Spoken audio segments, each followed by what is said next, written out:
Good morning, guys. Um, this is the third lecture of a series of five, and in the first lecture we saw the classical and quantum fluctuation relations.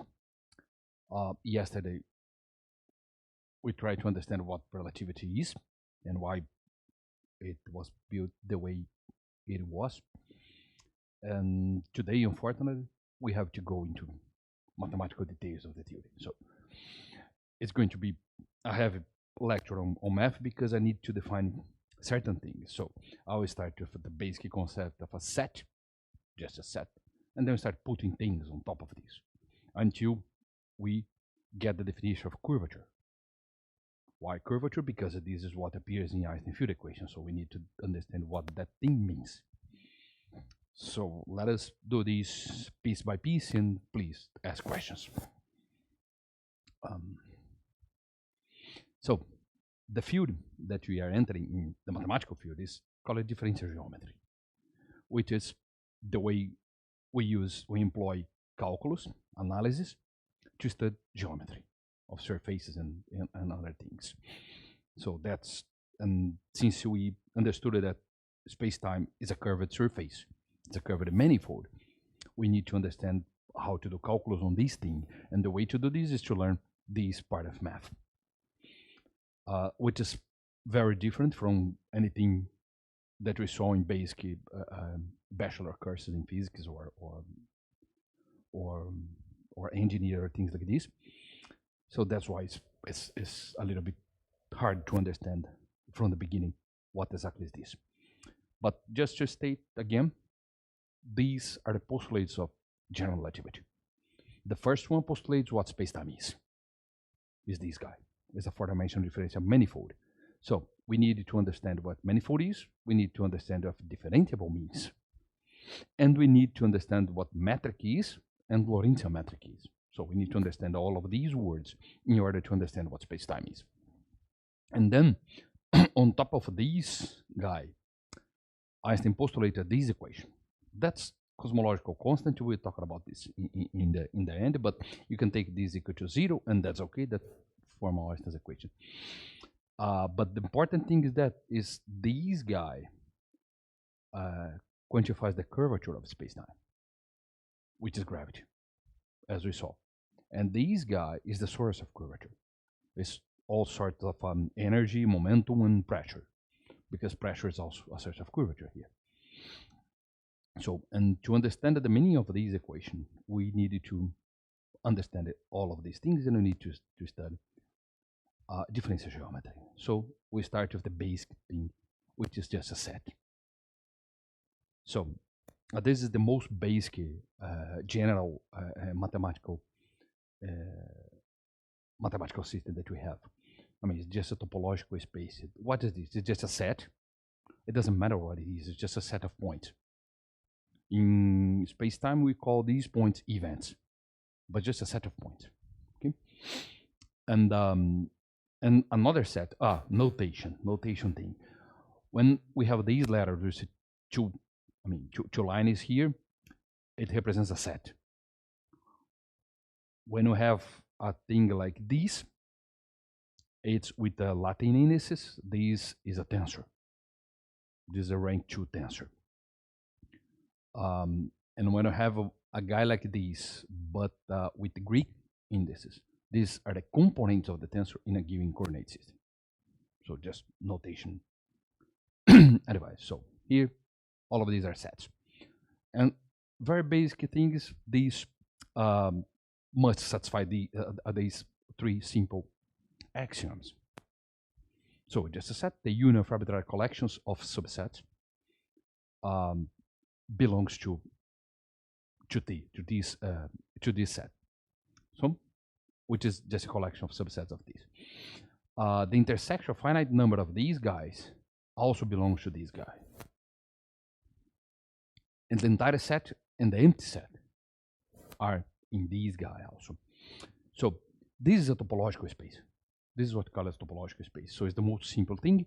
Usually we consider these guys an open sets for this guy. And why we need this? Because we need basic things like continuity and compactness and things like this. So we need a set with open sets defined on it. That's enough to define continuity of functions and things like this. So that's the most basic thing. So we start here. And then some, examples. Just the real line. So when we studied calculus in the first year of bachelor physics, we define the derivative of function, the continuity of functions through open sets on the real line. So we are defining the continuity studying topological space. Nobody told you this, but is that what we did there in the first year of physics? Another example is just this guy, 3 elements, and this is the topology. Remember, the union of these guys belongs to these. The entire set and the empty set are in this guy, and the intersection of this guy are in this guy. So this satisfies the axioms of topological space. And this is called the topological space, and the T is called the topology of the space. Topology is arbitrary. It's very important to study, as I told you, definition of continuity and things like this, compactness, and is extremely important when we want to understand the large-scale structure of the universe. Causal structure of the entire universe. So we needed to proper choose this guy to understand the meaning of those things. There is a very good book on this by Stephen Hawking, which is called The Large-Scale Structure of the Universe. And then you see the meaning of topology there. The importance of topology is there. For us, it's just a definition. And this is important thing. We define a metric because here we don't have a metric, but we can define a metric, and we will actually. A metric is just, a function of 2 points of the set, a function respecting these 3 axioms, and then we define open sets based on a metric, which just mean these open balls here, and all their possible unions, intersections, and things like this. And this set is called the topological metric space. So these are just simple examples. So this is a very simple object, but extremely general one, and extremely powerful. We can do a bunch of things just with these definitions. It's amazing how math works actually. But we need a manifold. So we need a topological space, but a little bit more than a topological space. Topological space is too general for us. We don't need this. So what a manifold is? A manifold is like a surface of the sphere. The surface of the sphere. Let us draw this here. Okay, I'm going to try to draw a sphere. So you think that. So imagine that this is a sphere.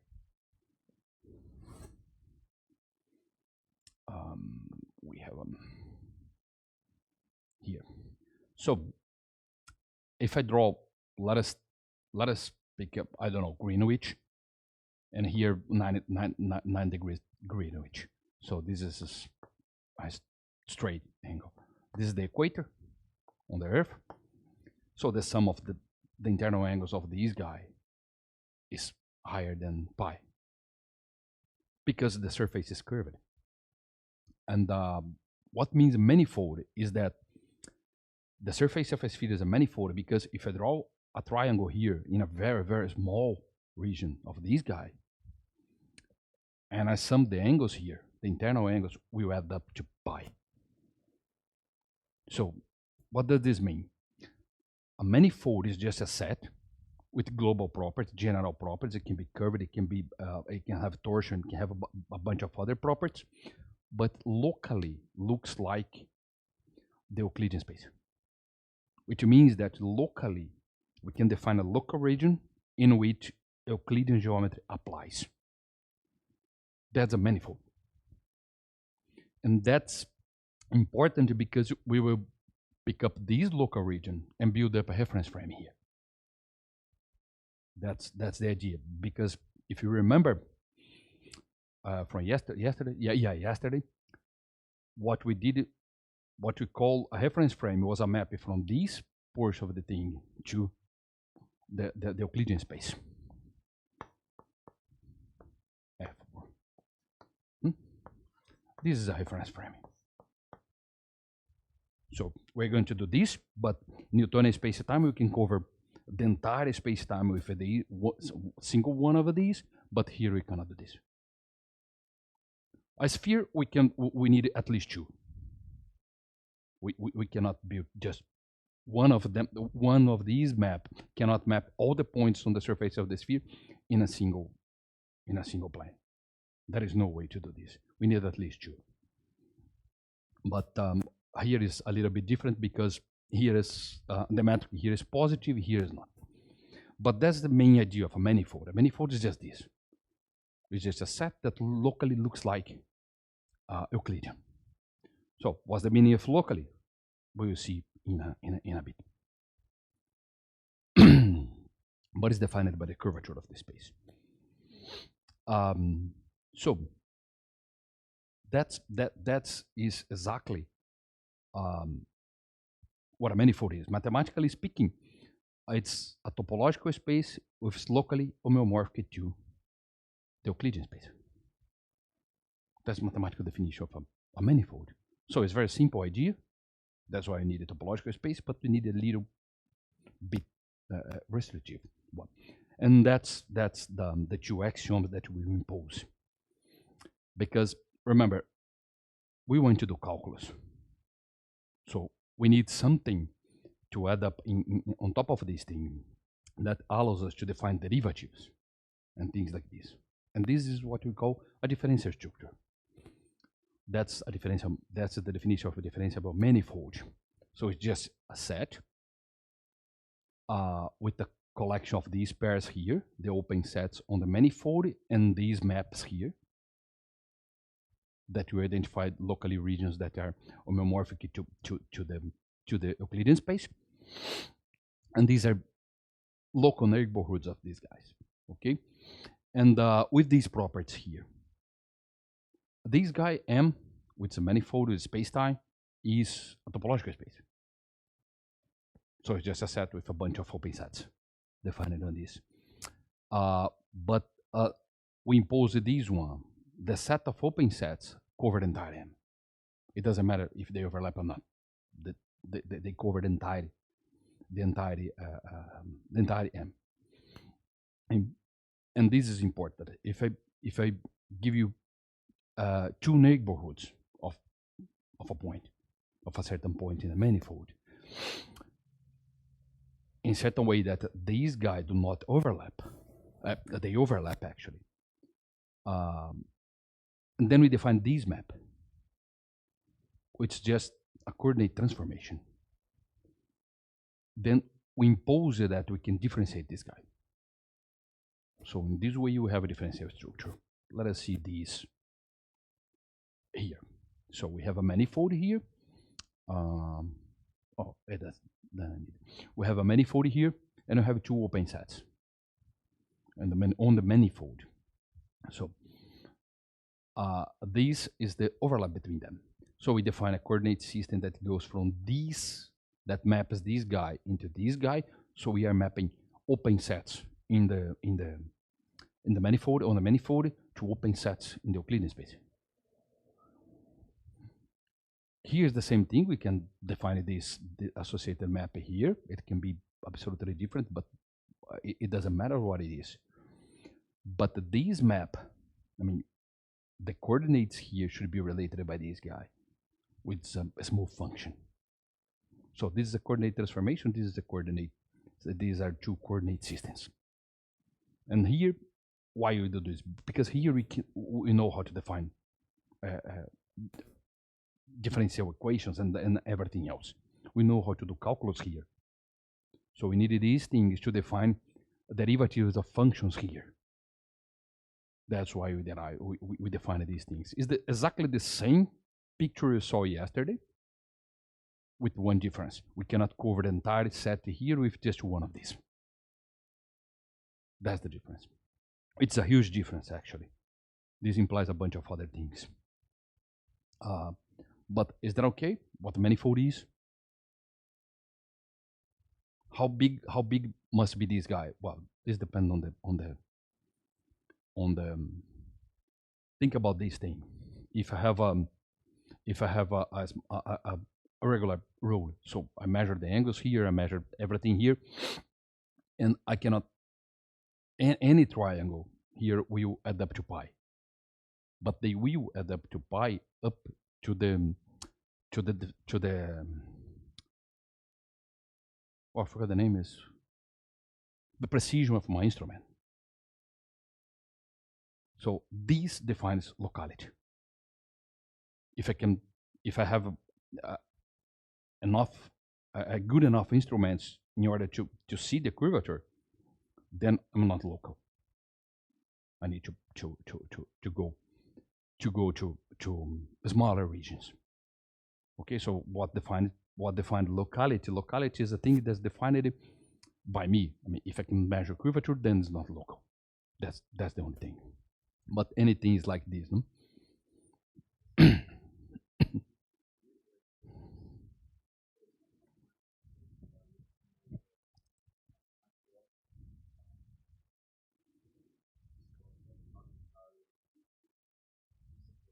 No, because of the I understand your question because but the the thing the thing is the following. What happens here is that we are well the same thing happens here. Let us think about a curve. We have a curve, any curve. So how well can I approximate this guy locally by a straight line? We cannot actually. I mean, just in one single point. Exactly. What's happening here is that you are hmm, ah, you are uh, linearizing this region. I pick up the linear approximation of this guy. So it is an approximation. Strictly speaking, this holds only for a single point. That's why we cannot simply define particles when the gravitational field is too strong, like in black holes or things like this, because we cannot do this, except for every point, which makes no sense. So it is an approximation, like just like the surface of the Earth. I mean, it's approximately flat, but it's not flat. But we can do calculus this because for calculus, for derivatives and things like this, it doesn't matter this thing because all of the things that we were defining here holds pointwise. So then it's precise definition. Okay, is that okay? Let us keep further. We need to define curves on these guys. Well, the only thing that you can do is define maps. A curve is just a map from the open interval of the real line to the manifold. So we just have a parameter here. It doesn't matter the parameter I'm calling here t, but it can be whatever. It doesn't need to be time. It's any parameter. So I just map the points here to points here.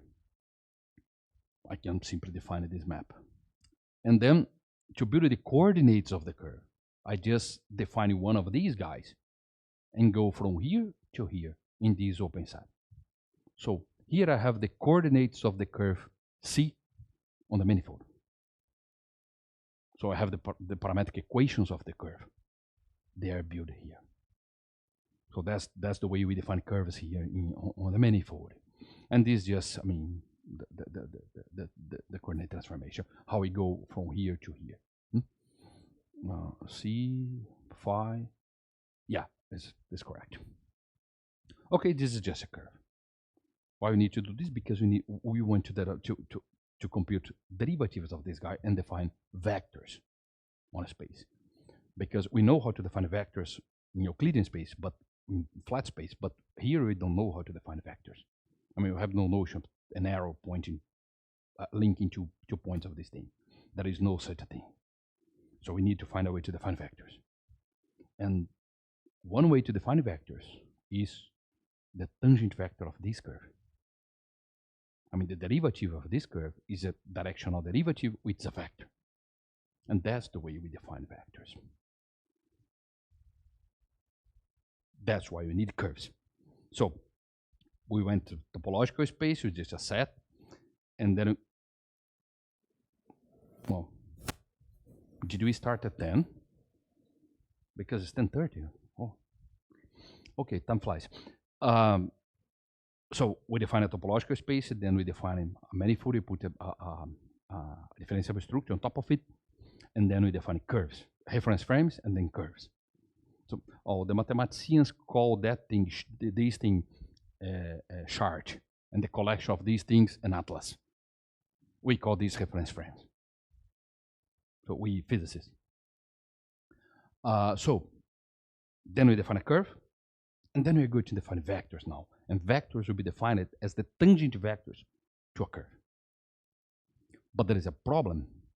When we define tangent vectors to a line, okay, this is a vector. Which tangent, this is a vector defined at this point here. We want to generalize this idea. But then we go to higher dimensions. There will be infinitely many curves with the same tangent vector. So the vector will be defined as equivalent classes of curves. Okay. That's the one of the things that you have to build actually. But the intuition is just like this. I mean, a manifold is a generalization of a line to higher surfaces, to higher dimensions. Okay. That's the way you define vectors, mathematically speaking. So tangent vectors. We want to compute the derivative of this function that maps points on the manifold to the real line. That's the definition of a function. I pick up, for instance, a function in this space, a flat space-time, is a function of, I don't know, x, y, and z. This function maps these three guys, which are the coordinates of this guy, which makes a point of this guy into the real line, which is a real number. So here's the same thing, but I pick up points of this guy. And points of this guy are labeled by coordinates, locally defined. The coordinates of the function is x, y, which are these coordinates here. So this map generates the parametric equations of this curve, which will be defined by x meet of t. This is the parametric. It's the parametric equations for the curve. I mean, just the way we always did this. But when I'm dealing with these sort of spaces, we have the space-time and this guy. We have the flat space-time. But the flat space-time, we need just one of these. So we don't care about this distinction. But in usual calculus, we did exactly the same thing. It's nothing different. We just need to take care here. By the way, there is an appendix in the lecture notes where I describe usual calculus in this language. So you see that's exactly the same thing. The difference is that there we need just one of these, and here we need a bunch. That's the point. But you see that there is no difference. So this just chain rule, and I'm computing. This is very important. I'm computing. I arbitrarily choose t equals 0 as a point because I need to specify in which point I'm computing the derivative, because this holds only in a small neighborhood of this guy. And then, I mean, that's the definition. That's the definition of the map. That I go from the coordinates to the manifold, and then to the manifold to the real line. That's the way you compute derivative, because this guy is a number. Okay, that's the way. That's the mathematical way to because we have defined this guy, and this is the definition of derivative. That's the way we define derivative. And these slides are already uploaded into the website also. So we see that the rate of change of this guy can be written as the application of this guy here, with the components of the vector being like, oh, remember that this is summing. We are summing over mu here, so we have a 4 terms here. So this is a linear expansion. So it just expanding, writing this vector x as a linear combination of these other vectors with their directional derivatives. What does this mean? This directional derivative in the direction mu. I just computed the derivative in the direction mu following the curve. And it's possible to prove that if you have a dimension 4, these 4 numbers, these 4 vectors here, are linear independent, which means that we can expand every vector in these bases. This is actually a base, and this is called the canonical basis, actually, the coordinate base. So this is the way we define vector. So this guy is a vector, and how we define derivatives by the action of a vector on the function. That's the way we compute derivatives. This guy is coordinate independent, because I mean these components changes when I change coordinate system, but the vector should be the same. And this is important because we want to rely on the covariance principle, which says that physics must be written in a coordinate independent way. So the physics cannot rely on this arbitrary choice. So we needed to state things that are coordinate independent.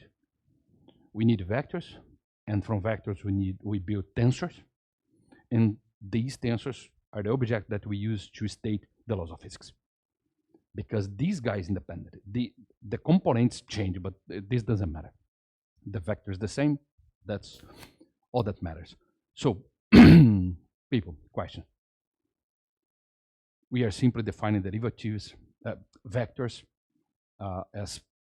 as directional derivatives following curves, coordinate curves. So this is defined in a single point of the manifold, and the derivatives are actually computed through the action of vectors on functions. These define derivatives.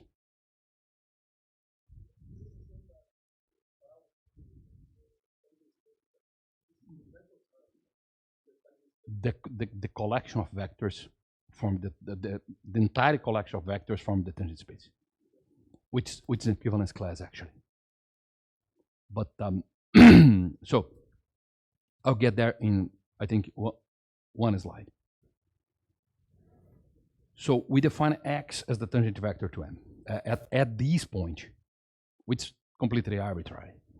So along the direction given by the curve, because the vector is a directional derivative. So we have all of these structures up to now. So we have a reference frame from which we can build coordinates of everything, or coordinates of the curve. This gives us the parametric equations of the curve here. This is the function, which takes point here and goes to here. And the derivative of of this curve, of this function, is given by the derivative of this guy. And so everything is defined on maps, in terms of maps, and everything is a continuous map, smooth maps. All of these are smooth maps. We imposed these from this track. And from this we can do usual calculus. That's exactly what we did in the first year of physics. But there are infinitely many curves that respect this thing, whose tangent vector is x. So we just impose that if you have 2 curves at the same point, passing the same point, such a way that this is the same, which means that the action of the vector is the same, then we have the same. This defines the same vector and not 2 different vectors. So we define an equivalence class of this guy, and this is the equivalence of class of curves such that this happens, and all of these equivalence classes form what we call a tangent space. which has exactly the same dimension as the manifold. So in this way, we built now a vector space, more than just a flat space, approximating the manifold into a flat space. We built a vector space. We give this guy a vector space structure. So, and these we denote by these T and P. This is the tangent space of M at point P. The set of all of these guys is the tangent bundle. It's called a tangent bundle. The set of all of these spaces defined in all points of the manifold. And look that in flat space-time, I have no problem in comparing vectors in different points, defined in different points. Because, I mean, flat space-time is isomorphic to this guy. So if we define vectors there, we define a vector here and here at this point, and we can simply compare this guy by taking this guy to here, by translation. The problem here is that at every point you have this guy, but they are different. They are different vector spaces. And there is no way to compare vectors that belongs to different vector spaces. There is no way to do this. There is no solution to this problem. That's why we cannot define relative velocities in general relativity. That's the reason. Because at every point we define a different vector space. And then these things happen. And there is no way to solve this problem. It's just a mathematical impossibility. So we have to learn how to live with that. So this guy respected this condition. So this just define a function, a basis. And as I told you, we call this guy the coordinate base. So every time you see this E here, we are talking about the coordinate bases. And pay attention about the indices. This is the coordinate vector. The one with the index lower is not the coordinate axis. It's a different thing. This guy lives in a different space that we'll see in a bit. So the coordinate is here, and the coordinate basis is here. Okay, this is very important. It's not important in flat space-time because what raises and lower index is the flat metric, so it doesn't matter, they're the same. But here they are different. They're different things. I'm sorry.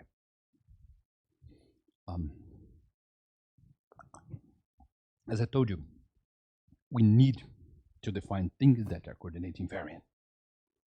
So the vectors, if you do a coordinate transformation, we have some map. One of these maps is here and the other one here that defines different coordinates for our point. And in such a way that they overlap. I mean, the open sets overlap because the point must be in both of them. Otherwise, I cannot establish coordinates for them. Then I define a vector, some arbitrary vector. And then I can write this vector in these coordinate bases, but I can also write the vector in another coordinate base.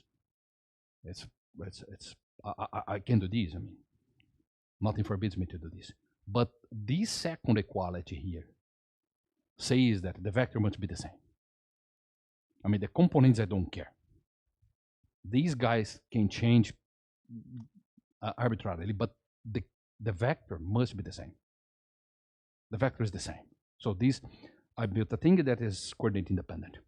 So this is easy to prove that this is the transformation law that left vectors invariant.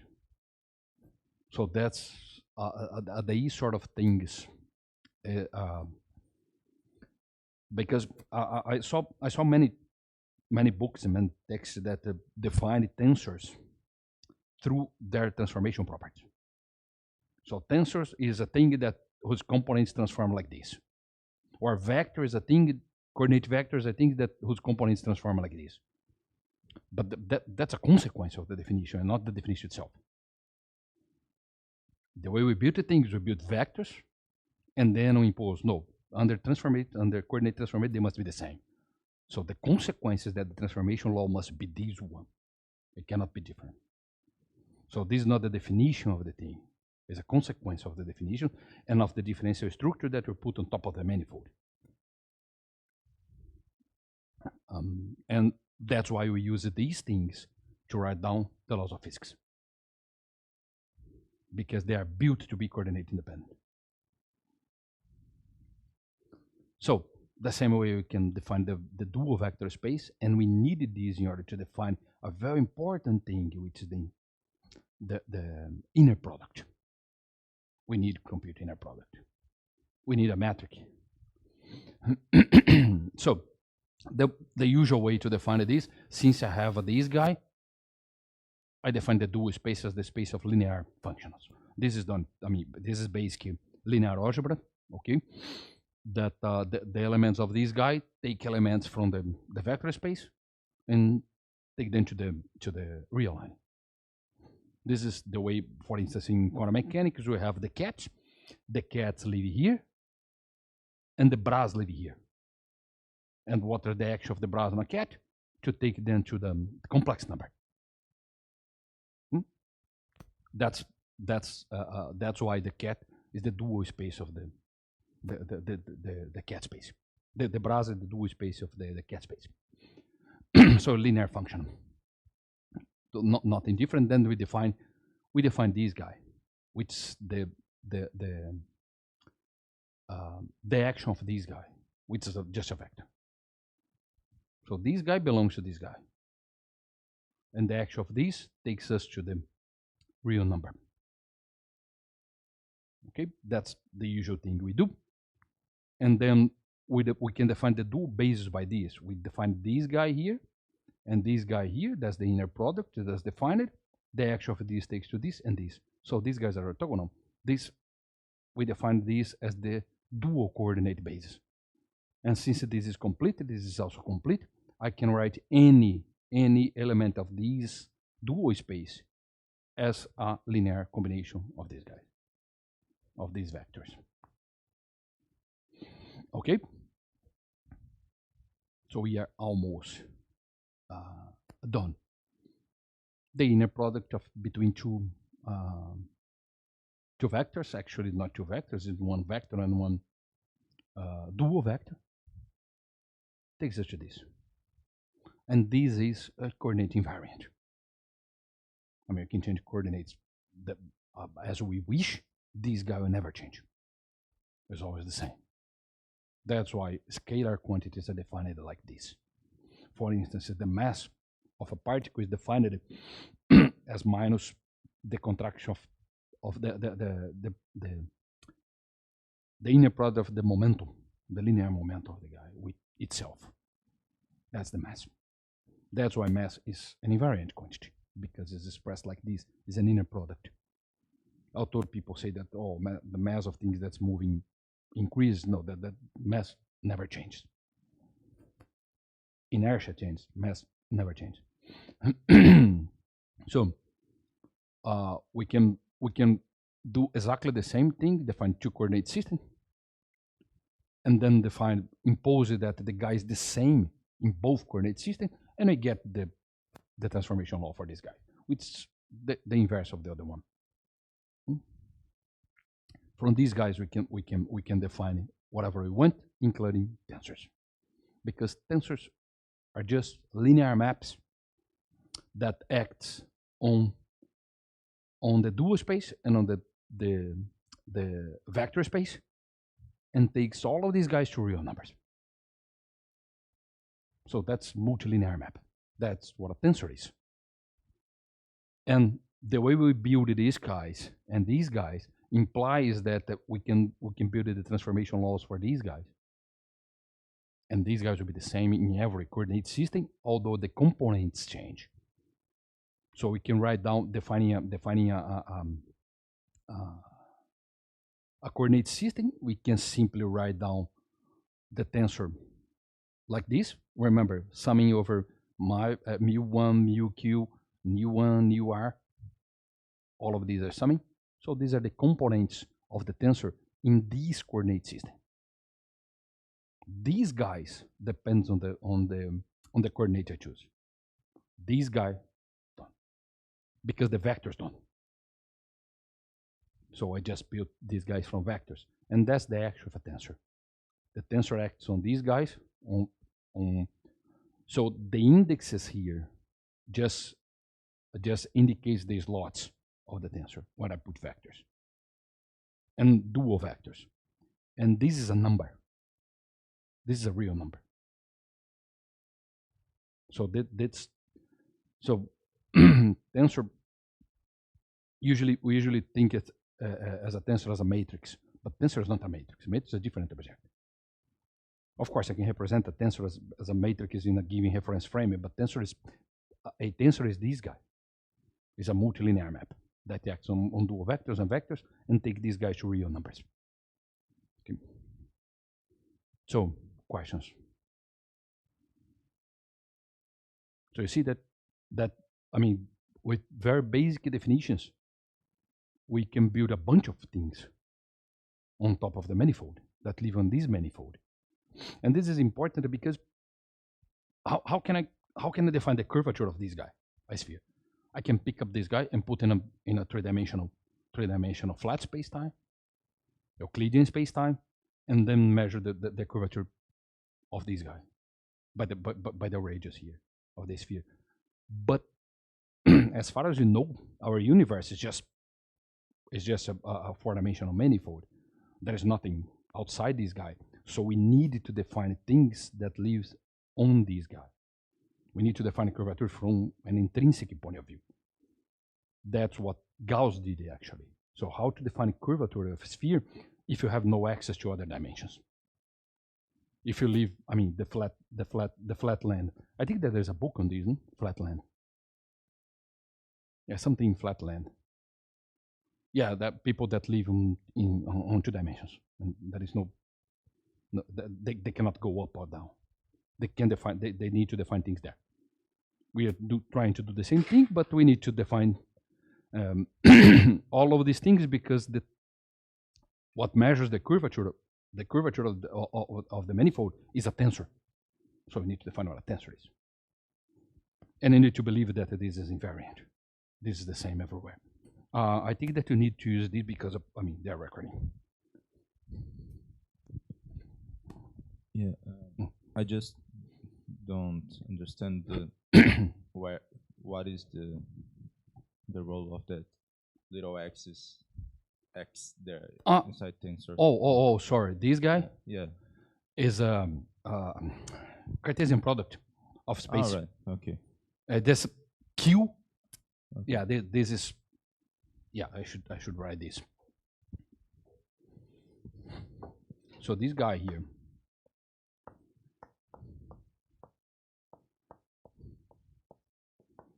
This is this.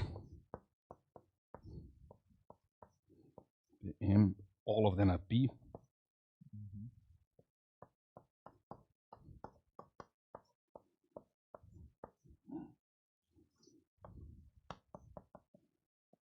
Q times. Okay, no. That's just Cartesian product of everybody. No, now I understand. The P there is just the point where you computing. Well, P is the point. Yeah. Where is the point where the tangent space is defined. Yeah. Okay. Yeah. Of course, you can do this to every point in the manifold because we can define these in every point of the manifold. So we have a tangent bundle, and if we define these in all the points of the manifold, we have a tensor field. All right. Okay. So it's a huge thing. Mm-hmm. A tensor field, which is itself a manifold. Okay, now it's clear. Thank you. Yeah.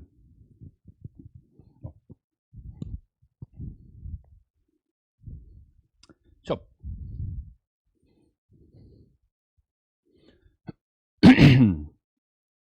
the same way we did with vectors. Since we know how vectors transform, we know how the components of the tensor transform. It's exactly the same thing. I mean, these components transform like vectors, and these components transform like dual vectors. And that's the transformation law of tensors. So you see, we didn't define tensors through the transformation law.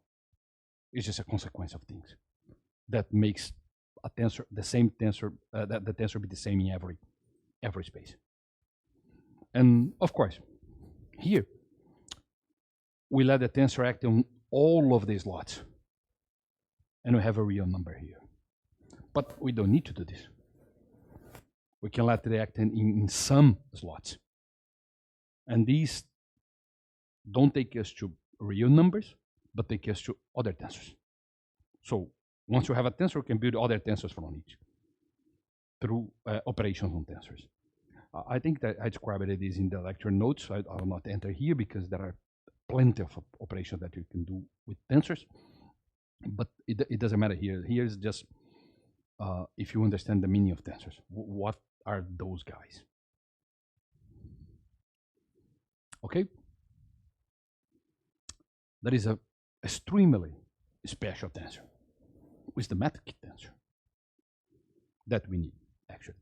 The metric tensor, first, we impose the determinant of the metric is different from 0.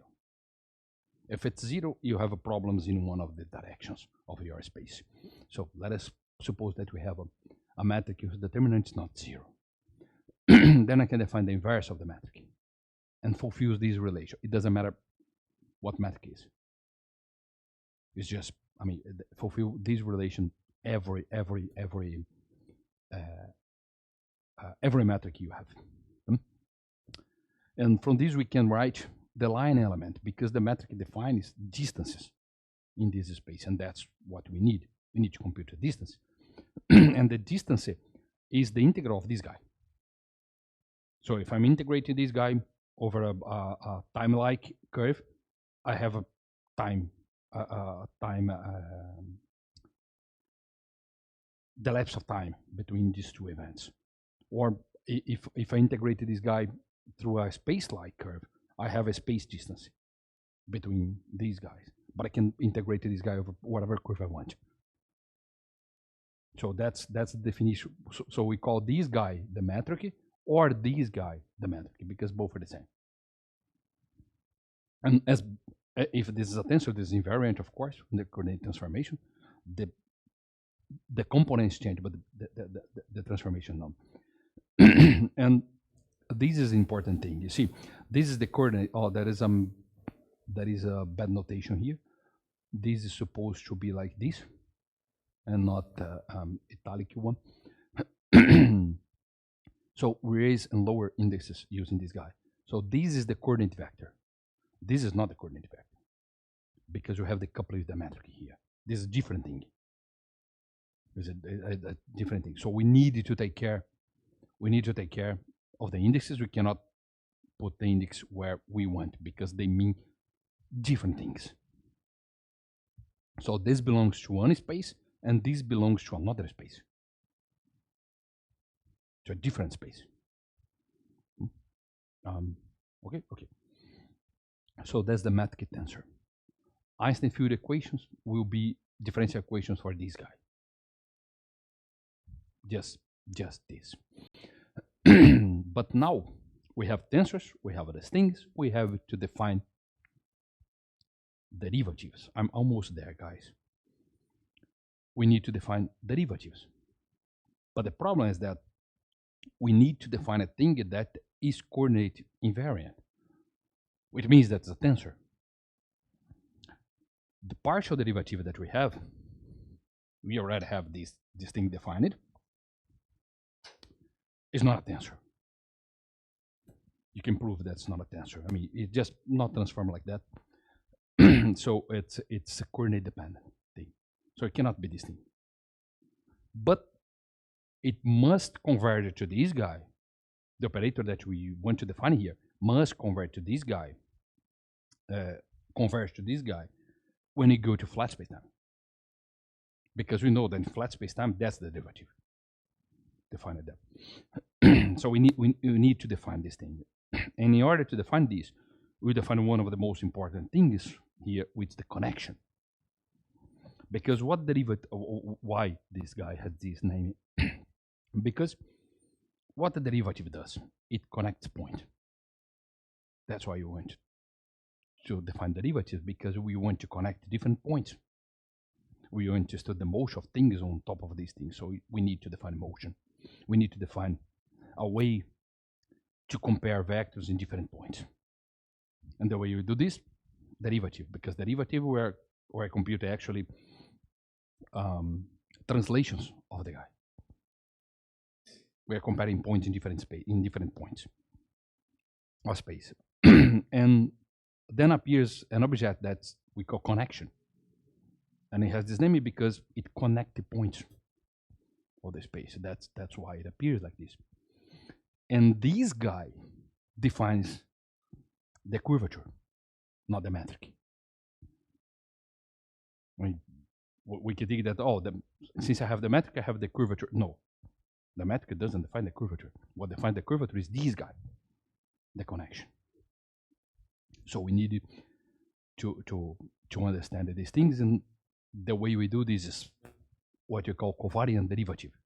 Covariant means that it's invariant under coordinate transformation, just this. So let us see how to do this. So in flat spacetime, inertial coordinates, in inertial coordinate system, what the derivative does is to pick up a tensor of KL. This is the dual space. This is the vector space. So we have K dual vectors and L vectors. Here, the tensor. If I derive this guy, I get this guy. So I increase the order of the vectors. If I put this guy here, I increase the order. If I raise this guy, these indexes, I just increase the order of the dual vectors. So that's what derivative does. That obeys these two rules. So that's the usual derivative that we define there in calculus. We want to do the same thing. We want to define an operator now that makes the same thing but fulfills this guy and be coordinate invariant, of course. So we're just imposing this thing because we don't know how to do this, but this makes perfectly sense. I mean, I could simply came here and say, oh, look, that's the derivative operator. Is a way to do, because in the end we are defining this thing. If I impose this and impose this thing, I'm simply defining this thing. I'm imposing this thing. I'm postulating, because there is only one way to fulfill all of these things. But this, I mean, at least justify why we are defining things the way we are. And the way to do this is that it must be linear. Otherwise, you cannot fulfill these restrictions. So it must be a linear transformation. And the way we write down linear transformations is just like this. I mean, the derivative of a vector will give me this guy, which is the flat space-time derivative. So if I have no curvature, this guy should be 0, and I have this guy. Otherwise, things will not be consistent. And since it's linear, I need 4 of these guys. And actually, because n is the dimension of the manifold, but we are dealing with 4-dimensional manifold, so I need 4 matrices that make a linear transformation on the vector. So I just build this thing. These are the components of the connection, the coefficients of the connection, which is not a tensor, because if this is a tensor, this is also invariant, so this will not be invariant because of this guy. So this guy cannot be a tensor. These guys, actually. And other thing, how many of these are there? Well, infinitely many, because I can take any set of matrices that will do the job. I mean, it's just a linear transformation. It's a derivative plus a matrix times the action on the vector. So these guys, the important thing that we call connection. And then we demanded that it commutes with contraction. It's a technical thing, but we're not entering this. And reduce to the partial derivative in flat spacetime. And then we can build the same thing for the dual vectors. The action of this guy on dual vectors must be exactly like this, with exactly the same guy here, in order for this operator to fulfill these conditions. So, and since we know how to build covariant derivatives of vectors and dual vectors, we can derive any tensor, because tensors are built on top of these guys. So the derivative of any tensor is defined here. Then it comes a physical point of view. There are infinitely many actual connections. There are many connections that we can define on the space. Which one should we pick for GR? How we select one of them for GR? First of all, this is not a tensor, but the difference between them is this is a tensor, this is a torsion tensor, which actually makes is a little bit strange, this thing, because if this guy is not zero, and look, I'm keeping alpha here, and then there is a space for the beta and for the gamma, because these are the slots of the tensor. So I must specify these guys perfectly well. I cannot pick up this guy and bring it here, because then I don't know if the first slot is a vector or is a dual vector. So I need to keep this space here. This here doesn't matter because this is not a tensor, so it doesn't matter. It's just a set of coefficients. But here is important. If this guy is not zero, what happens is that if I go on a curve, on a closed curve in one direction and in the other direction, I end up in different points. That's torsion. So our space is not like this. So in our space, we have this thing. So to build GR, we impose that this guy is zero, which means that this guy is symmetric. The connection is symmetric on the lower indexes, okay? This is the first imposition based on physical observation. And the second thing is this. We impose metric compatibility. This has very important physical consequences. We'll see some of them tomorrow. But we need to impose this called compatibility of the metric. Once we do this, by imposing these two guys, there is only one connection. Just one of these many connections fulfill this guy. And this is the Christoffel symbols. So that's the way we define the Christoffel symbol. So this is the connection that we pick up for general relativity. You see, it's not a tensor because the usual derivatives appear here, but that is nothing wrong with this. So this is this guy.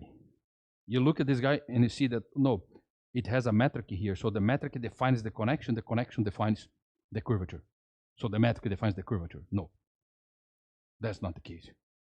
I mean, the connection defines this guy, the derivative operator, which has nothing to do with the metric. By imposing this condition, we have this. So the connection is defined independently of the metric.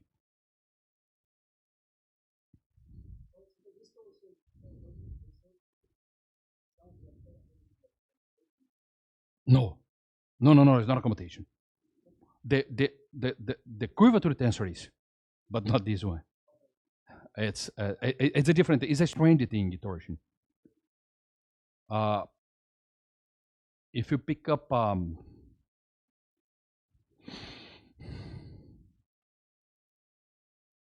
if you pick up a string, let us think a metal string, and then you just do this and do this. The space inside will have torsion. This guy will not be zero, but it's a very strange thing. We know the space-time is torsion free. So, well, by looking things, I mean, if I displace a vector here and here again, I came up at the same point, like here. I mean, if I translate the point from here, the vector from here to here, and then here, and then here, I'm this point. I can do this here, here, and here, and I'll come back to the same point. The vectors will be different, but in the same point.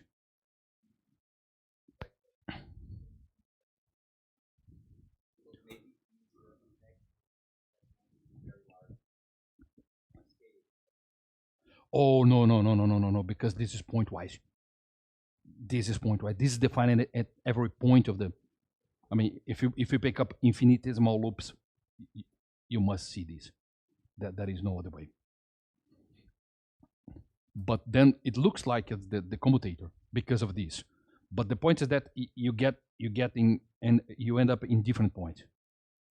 But when you go from here to here to here, and then you go in this direction, you came up at the same point. But the commutator tells you how different that these vectors are. That's curvature. So the commutator defines curvature. That's why we needed to define this guy. Because you need the commutator of this guy to define the curvature.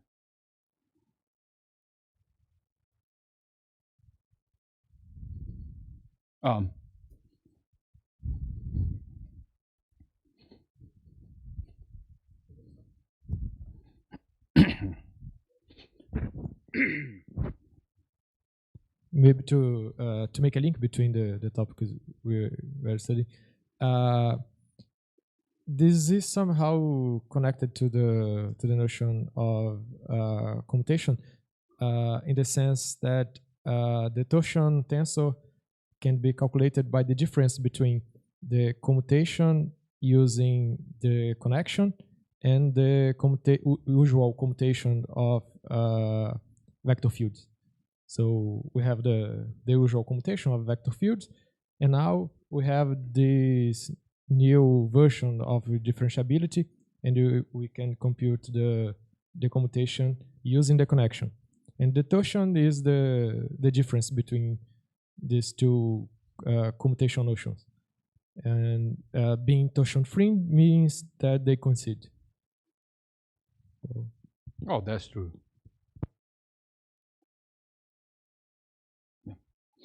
Lucas, can you return on slide? Yeah, okay. When it's a curiosity, when the persons propose another theory of gravity, they do it modifying the this match compatibility, because what I understand is that you can okay, let me try and explain what I think. Yeah, this match compatibility is a choose, okay? Or no, we impose these things. You impose, and these have several physical consequences. Yeah, okay. This implies that this implies the Jodesky equation, for instance, and this implies if I'm free falling, my tangent vector will be, the velocity will be like me, and I'll see no change in the metric. Okay. So that's the equivalence principle. Okay. So when the persons propose another theory of the gravity, it's assuming another value of the gravity. I don't know. No, usually not. I mean, the space-time is the way it is. What people change, well, there are several modifications of general relativity, a bunch of them. What people usually change is the Lagrangian. Okay. That modifies Einstein's equation. And then you have stochastic gravity, and then you have the quantum energy momentum tensor, and a bunch of other modifications. Okay. But the basic structure of the space-time is. Okay. These are here. Yeah. Now there are people that are trying to define superpositions of metrics. Okay. But this I don't understand, because I mean, once you look at these things, how to define Hilbert spaces. I mean, it's, unless you define vectors, tangent vectors and things like this, you just define a Hilbert space locally. And then how can you be, I don't understand, but anyway, there are people doing these things and a bunch of other things, but I never saw changing this guy because, I mean, Jodesky equation holds here, at least here. And everything changes if you consider that the matrix is not zero if you do the color. A bunch of things will change actually, because you have these terms appear. You have many connections, many distinct connections. If you pick up information theory, we have a formulation of information theory in terms of differential geometry. So it's the differential geometry of the statistical manifold. There we have two connections. And then you have several important consequences of this. Here we have just these one. Okay, thank you.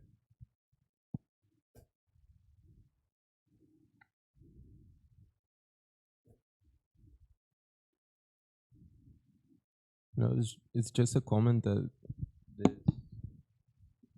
this metric compatibility, from what I heard, is also called, people define it as a no-metricity tensor. So they do things with it. Like No-metricity tensor? No-metricity tensor. I never heard about this. Yeah. But I mean, I always hear about this name. I mean, this is the covariant derivative defined with respect to this guy is the covariant which is compatible with the metric. I mean, just heard this. This term I never heard. Yeah, from what I heard, people use it to study like non-Riemann spacetime or something this is like a that. non-Riemann spacetime. Yeah, but The surface of the sphere is Riemannian one. The metric is positive defined. Here not, so it's not Riemannian. Yep.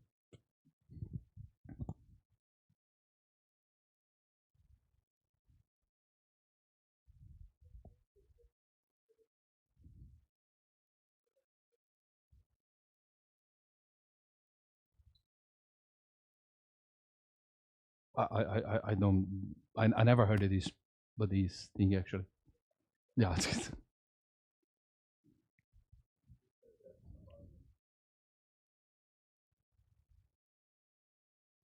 You said about the relation between metric compatibility and the equivalence principle. You plan to talk about it later, or? A little bit, Alright. bit, and more tomorrow. but Okay. a little bit. Yeah. Okay, so just a summary. What have been done so far? So we start the basic notion of a set, and then we introduce the concepts of open subsets, and then we have a topological space. And this set become a topological space, just with open sets. And then we demanded that each one of these open sets are looks like the Euclidean space. Okay, not the Euclidean space, the flat space. And we defined these coordinate system that get together in a small full way to cover the entire set. So that's a manifold. And then we imposed that thing, and we defined tangent bundles, tensor bundles, and derivatives, and so forth. We defined a bunch of things just based on these sets. Then we put a metric on this guy. That's the metric tensor, not a special tensor that allows us to measure distances in this thing, to define distances between points. And we introduce the connection, which doesn't depend on the metric, the connection and the covariant derivatives. Now we needed to define how to compare things in different points of this guy. I mean, how to compare vectors in different points. And we do this by parallel transporting the guy, which means that that's very easy to understand, at least in flat spacetime. All this view here. So if I have a curve here and I have the vector here, I understand very well how to transport this guy parallel to itself through this curve. It's just, I just go here in a way that the components of the vector doesn't change. So I can do this in the entire space. The problem is that if I have a curved surface, like the surface of the Earth, and I have a vector here, which is tangent to this point, and I parallel transport this guy here, parallel to itself, through this closed loop,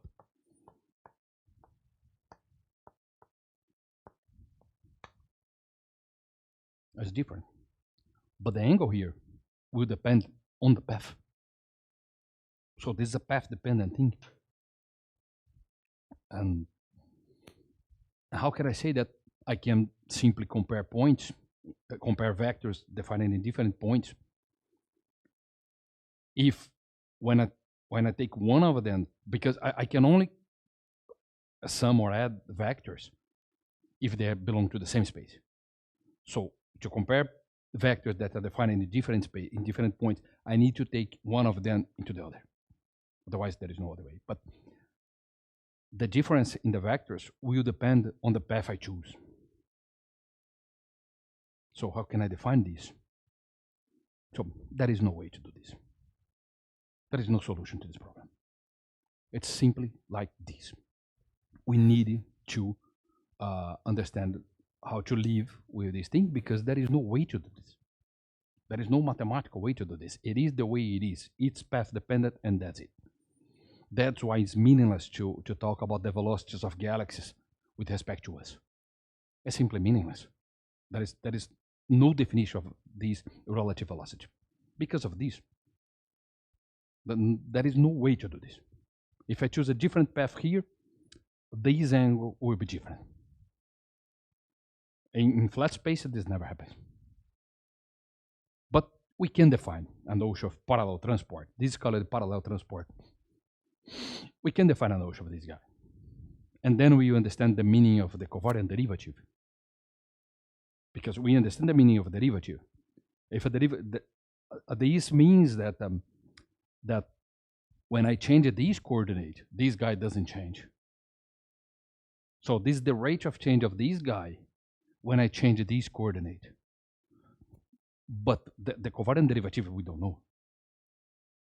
I mean, it's a strange thing, because if I compute the covariant derivative of a vector, it will change. I mean, what's the meaning of this thing? So we define the geodesic equation through this guy. This is the, we have a curve, and these are the coordinates of the curve. And then I just computed defined this guy, which the covariant derivative, but in this coordinate system, and lambda is the parameter of the curve. It doesn't matter what it is. I just impose that it is 0. This defines the geodesic equation. So this is the equation. Just writing these down. This is the covariant derivative, but normalized in the parameter, written in terms of the parameter of the curve.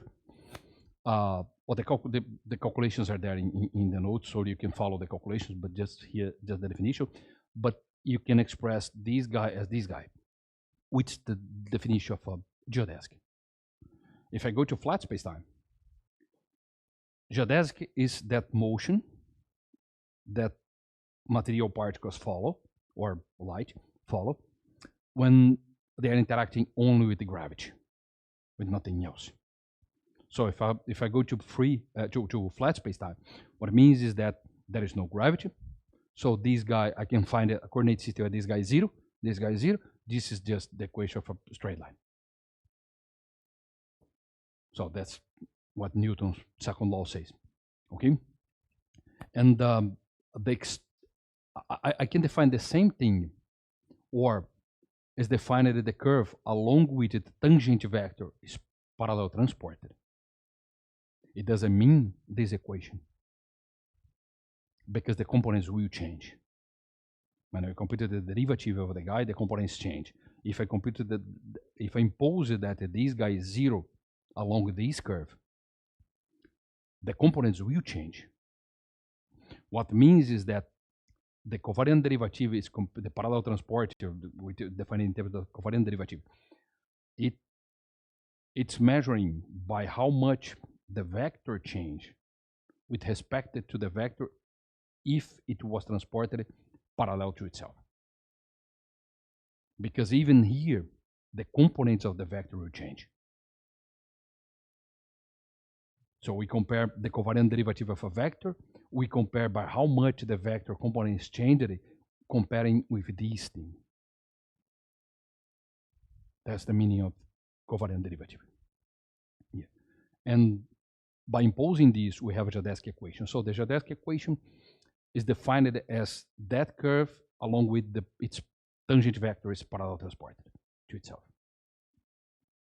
That's the definition of geodesic. And we can also, of course, since you have a metric, you can define the geodesic as the stream of the length of the curve. And if you do this, they are going to be exactly the same, but instead of this guy here, what will appear in the result is the Christoffel connection. So these two definitions coincide if we have a connection that's compatible with the metric. Only in this way. Otherwise, they are different. So that's why we need metric compatibility. Because we know that in geodesic, the tangent vector is the velocity, is parallel transported to itself. There is no, I mean, free falling. The tangent vector, I mean, it doesn't change. We see this. So we need metric compatibility. And these two notions of geodesic are only equal if this guy is the Christoffel symbol. I mean, you can do the calculations, it's easy, it's not difficult to do this. It's just variational calculus, usual variational calculus, and we get this thing. Okay? Is it more clear? Okay, we are almost there, guys. So, all of this is to define this guy, the meaning of curvature, because we need to understand the left-hand side of Einstein's equation. We need to understand what goes there. and this is very easy. I mean, well, very easy given that all of that thing. We have the curvature is characterized by this guy, the Riemann curvature tensor. Well, this was introduced by Riemann, and Gauss also used this thing, and they defined the curvature of manifolds there. Einstein just put this into physics. So here are manifestations of flatness. We know that a flat space-time parallel transporter of the closed loop leaves the vector unchanged. It's different from here. We know that covariant derivatives of tensors commute. If I change, if I go here or go here, it does the same thing. It doesn't matter. The vector never changes. But here is different. So, and of course, initial parallel geodesics remain parallel. This is one of Euclid's axioms. I mean, parallel straight lines keep parallel forever. So we know that these are characteristics of flatness. These characterize a flat spacetime. The Riemann tensor quantifies the breakdown of at least one of these things. So that's the way we define the curvature tensor. My intuitively is just the breakdown of one of these guys or others. Okay, that's the way we define curvature tensor. How we do this? So we consider a loop, infinitesimal one. Let us say here. I call it A and B, A and B, A, B. These are vector. This is A. This is infinitesimal, so all of these guys are in the same vector space. Okay. So now I know how to parallel transport these vectors. So I pick up a vector V that's here. Oh, let us draw this here. That's V. V. I pick up a vector here and just go through one direction of the loop and the other direction of the loop. And I want to see how these guys changed. What's the change imposed in the vector? And this change must be linear. But it must depend. It must depend on this guy, of course. It must depend on this guy and on this guy. Also.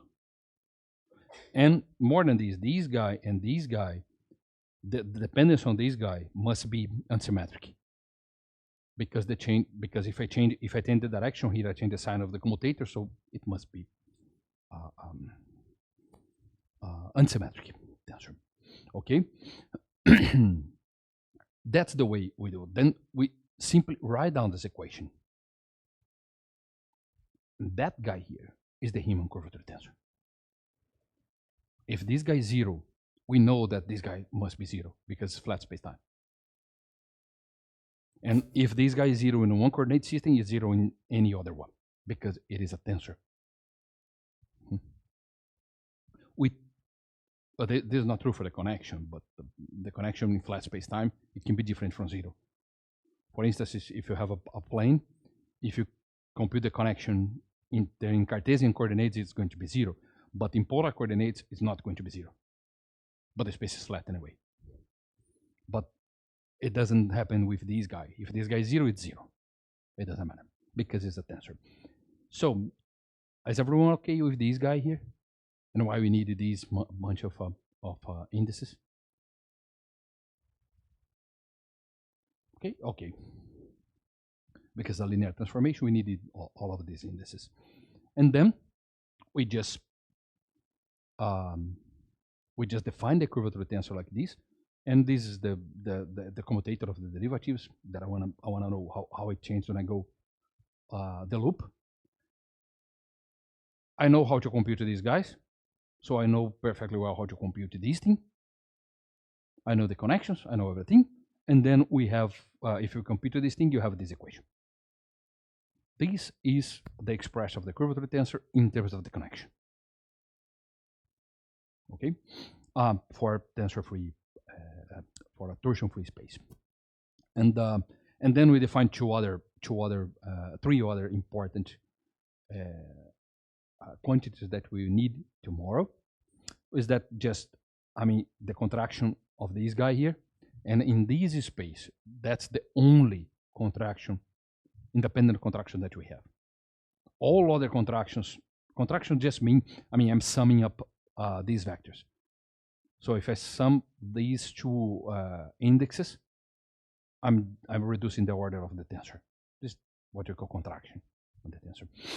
So I can contract this guy with this guy also, but all other contractions are going to be 0 or related to this one. So that's the only independent contraction that we have. And this is called the Riemann tensor, this is called the Hitch tensor.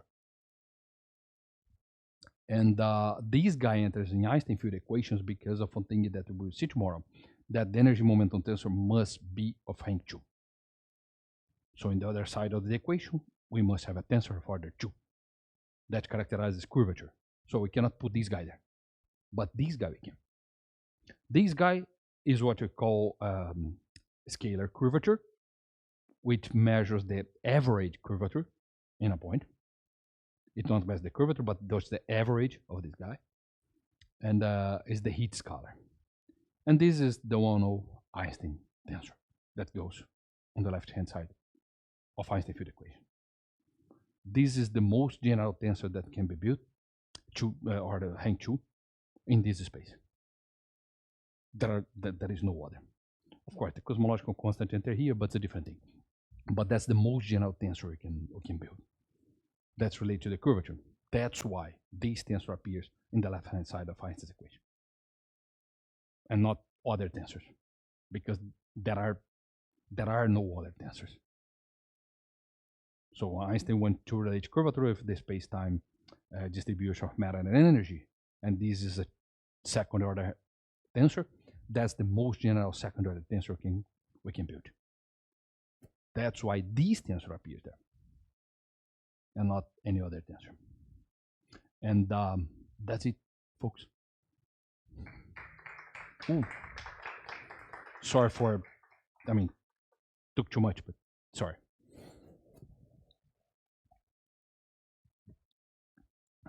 So I'm fully open for questions, as always. 9.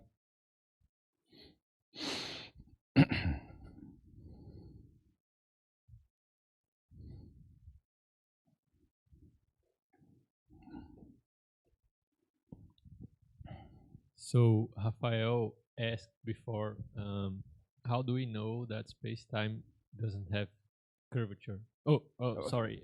Curvature, you torsion, know that it torsion. has. Yeah, torsion. Right. I've seen an approach by Einstein himself, which is Einstein-Cartan theory, Okay.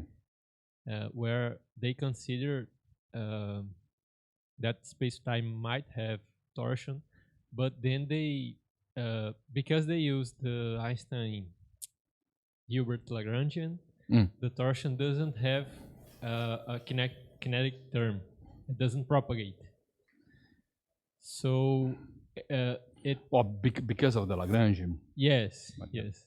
If you assume that the correct Lagrangian is the Einstein-Hilbert Lagrangian, then the equation for the torsion in each point is just an algebraic equation. It doesn't have like a propagator. Yeah. And that means in that theory in particular that the torsion is just non-zero inside of matter. So in free space it's always zero. Then if a particle is like free falling, there would be no difference in the geodesic equation. Okay. Well, it makes sense. I mean, you can build theories like this, but for me, it's quite artificial actually. One way, there are other extensions of the theory that you can consider a non-symmetric metric. A metric has a part that's symmetric, has a part that's anti-symmetric. And by building these, you can actually put Maxwell's equation inside the same theory. And then it happens that the connection, not the connection, but the contraction of the connection turns out to be a tensor of Henke 1. This is important because, and this guy can have torsion. This is important because if you have a tensor of Henke 1, which you don't have here, you can put currents as sources of the curvature. On the right-hand side, or the left-hand side of Einstein's equation. So you can add up these things and I mean, you can build modifications, a bunch of modifications in Einstein's field equations. The problem is that, especially because we don't have too many experiments, but up to now, this is the most successful theory you have. It's the most successful description you have in general relativity, disregarding quantum effects, of course. I think it's not so unnatural for the torsion because there's this other approach to general relativity which uses the spin connection, right? Then you can also define the covariant derivative for fermions, and in that case, but you're talking about quantum corrections, no? Well, it's just another approach for general relativity, right? Yeah, but what the spin connection, that kind of stuff. I don't know if connection. I don't know if I know this approach. Oh, okay.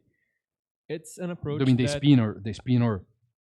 Yeah, because this derivative, this covariant derivative, cannot be used to differentiate like spinor fields, right? No. But that's what I'm talking to. It's you are taking into account a quantum effect, like the statistics of the spin, or spinors, or things like this, and this is quite complicated. But you are right. You cannot use this thing to derive spinor fields. Yes. Spinor fields. Then, if you go to that other approach, torsion seems more natural because it's proportional to the spin tensor of the matter. Like you have a spinor, it has a angular momentum, right? Orbital angular momentum, spin angular momentum, and the torsion, the algebraic equation for the torsion in the Einstein-Cartan theory says that the torsion is proportional to the spin density tensor. Okay. Which is only non-zero inside of matter. Yeah, but this looks like I never studied this theory actually. I heard about this. So I never actually studied this thing, but this seems like a quantum effect on the gravitational field. So it points in the way for how to correct general relativity in order to introduce quantum effects. Well, this is highly interesting actually, but this is not basic general relativity. I mean, just classical usual general relativity. Then we don't have a torsion there. But as I told you, we can add up anti-symmetric things and actually include other theories there, which is very nice. But then we can also modify Einstein equation, Hilbert action. People from holography do this all the time. There's also the people who have considered a theory of propagating torsion. Like there's a paper by Sean Carroll in the 90s where he considers a kinetic term for the torsion. Okay. Like he says, okay, the Einstein-Hilbert action doesn't give a kinetic term to the torsion, so let's give it a kinetic term, right? Then when he considers this possibility, he comes to the conclusion that torsion would be a field that has a really large mass, like of order of the Planck mass. Then it would basically not propagate, right? Anyway. Well, yeah. It wouldn't be so different from the Einstein-Cartan theory where torsion doesn't propagate at all because it's just too massive. Yeah, I don't know this paper, yeah. Yeah. But I mean, Shankara is very good. Yeah. It's very interesting to read his papers actually. But this particular one, I never studied. Actually, I never studied torsion, space-wave torsion. It's just that when you introduce it, it seems like it wouldn't make a huge difference in free space. If it propagates or if it doesn't propagate, it would just make a difference inside of matter. Yeah, that's an interesting thing actually. That's very interesting. I'm gonna take a look at this paper by Shankara. Let's see what happens there. Questions? Nope. Well, guys, so let us see you tomorrow. Tomorrow we're going to postulate Einstein's equation.